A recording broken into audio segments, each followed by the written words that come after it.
Hello everyone. Welcome back to Learn Now, your learning partner. In this video we will learn primary key constraints in depth. One of the most important concepts in SQL, the primary key. A primary key is a crucial element in database design, and without it, a database would be incomplete. So, what exactly is a primary key? Think of a primary key as a unique identifier for a record in a database. It's a column or set of columns that uniquely identifies each row in a table. In other words, it's a way to ensure that each record in a table can be identified and accessed quickly and easily. Let's take a look at a simple example. Say we have a table called Department with columns for Department ID and Department Name. The Department ID column is the primary key for this table. This means that each department has a unique ID number that allows us to easily retrieve their information.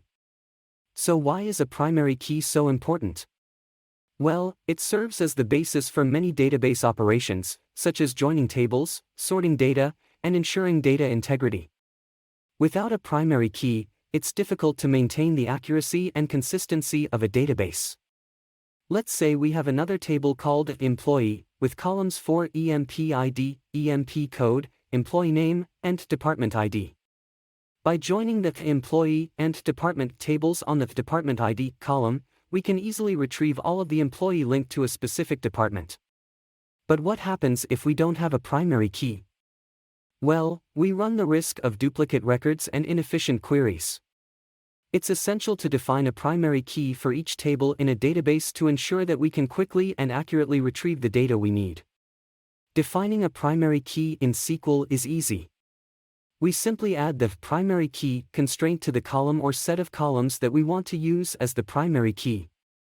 This ensures that the columns are unique and not null. In conclusion, a primary key is an essential component of database design. It serves as a unique identifier for each record in a table, allowing us to easily retrieve and manage data.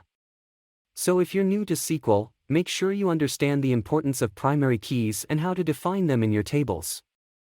Thank you for watching, and we hope this video has been helpful in understanding primary key constraints in SQL. I'll see you in the next one.